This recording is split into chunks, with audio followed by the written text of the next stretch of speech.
footballgameplan.com, where football makes sense. I'm Emery Hunt, the czar of the playbook, bring you a preview of the 2013 Poinsettia Bowl between the Utah State Aggies and the Northern Illinois Huskies. Now let's take a look at some keys to victory for both teams, starting with Utah State. Even without their star quarterback Chucky Keaton, the Aggies were still able to put together a solid season, finishing with an 8-5 record. Now, this matchup versus Northern Illinois, you want to look in the backfield with running back Joey DiMartino and his ability to keep the chains moving. I believe his success could lead to freshman quarterback Darrell Garrison's success because it'll keep the offense in manageable down and distance situations. Defensively for the Aggies, the attention will mostly focus on their ability to stop the running game with Jordan Lynch and force him to beat you consistently from the pocket. But I feel as though the pass defense will have to bring their A game because Northern Illinois will do a great job in lulling a defense to sleep before hitting big plays deep down the field. Now let's move over to the Huskies in this ball game, and for Northern Illinois, it's important that they not allow a loss in the MAC championship game become a loss in the Poinsettia Bowl, and that's hard to imagine because of quarterback Jordan Lynch's leadership. And versus Utah State, Lynch will see a very stout Aggies run defense that is only allowing 2.7 yards a carry, so it'll have to be his arm early in this ball game to help loosen up that box so he can make plays on the ground. So look for a heavy dose of wide receiver Tommy Lee Lewis early and often on crossers, speed outs, and hitches to take advantage of his ability to make plays in space. Now defensively, it's about effort and attitude. The defense, I believe, has to set the tone early by getting stops in the running game, getting physical with the Aggie wide receivers, linebackers getting off blocks, and making plays at or behind the line of scrimmage. So for me, it's more about effort and less about scheme in this ball game versus Utah State.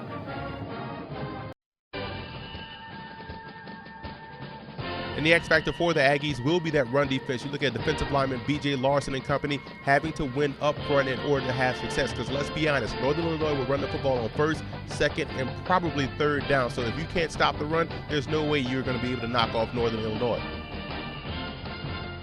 And the X factor for the Huskies will be defensive communication. When you look back at that MAC championship game, there were a lot of blown assignments and guys who were running wide open down the middle of the field, down the sideline, and along the outside. So they have to do a better job of communicating defensively versus Utah State if they want to come away victorious.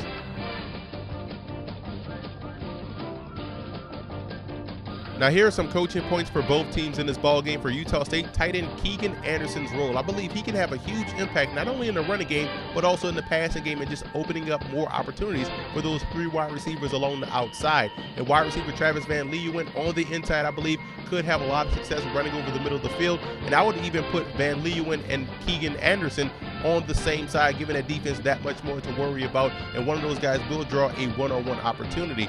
And on defense, that defensive line, like I mentioned before, has to maintain the line of scrimmage. You don't have to get penetration. You have to maintain and allow those linebackers free reign to the football. And for the Huskies, the defensive ends have to set the edge in a running game. The Aggies are an outside zone, outside power team. They love to put their guards on the move. If those defensive ends can beat the guards to the point, they can do a great job in bottling up that running game. And on defense, like I mentioned before, it's about alignment and assignment. Minimize the blown opportunities to bust on defense. You could have a lot of success in slowing down that Aggie offense. And Lynch has to get into that passing rhythm early. Again, that's just going to help him out in the long run in opening up that ground game because that's what they really want to do. So he's going to have to come out and hit plays early in the passing game that's short, intermediate, and even deep down the field to loosen up that box so that way they can really get their offense going versus Utah State.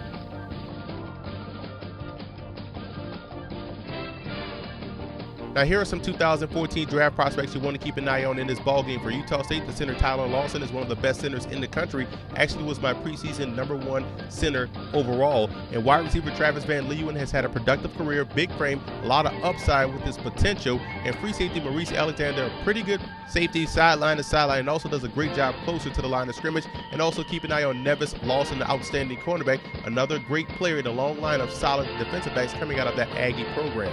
And for Northern Illinois in this ball game, you look at Jimmy Ward, one of the best safeties in the country, 5'11", 195, does a great job on both ends of defense. And on that interior offensive line, Jared Volk, that's the real reason why that ground game is really potent and really tough to defend, because Volk does a great job in climbing to the second level, 6'3", 315, And Jordan Lynch, a great player. I do believe he has a lot of potential at the CFL level. I love his skill set in that game. I think he could be a star north of the border.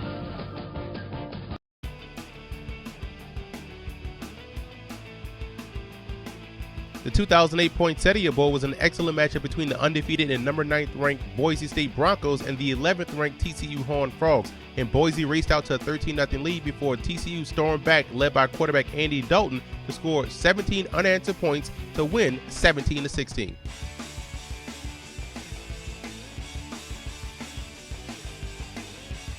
In the 1993 Las Vegas Bowl, the Utah State Aggies took on the Ball State Cardinals in search for their first bowl victory in school history, and led by quarterback Anthony Calvillo, the offense was outstanding all game long and was able to come away victorious 42-33.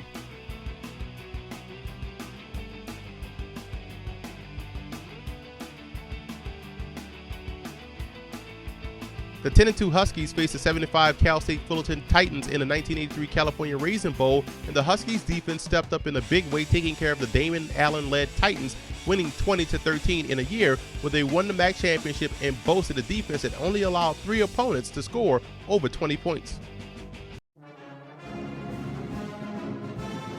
Strong and fast were the 2 words used to describe defensive end Rulon Jones, who was a 2-time All-Pacific Coast Conference selection, and in 1979, Jones made a living in an opponent's backfield, making him a consensus first-team All-American.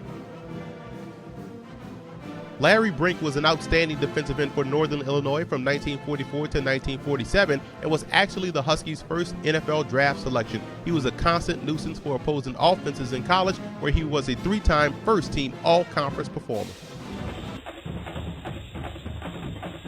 I like Utah State in this ball game. When I look at that Aggies defense, I think they'll do a great job in slowing down the Northern Illinois ground game, putting Lynch in obvious passing situations, and that's just going to allow them to tee off on that passing game. So I think the Utah State Aggies defense will be the reason why they come away victorious in the 2013 Poinsettia Bowl.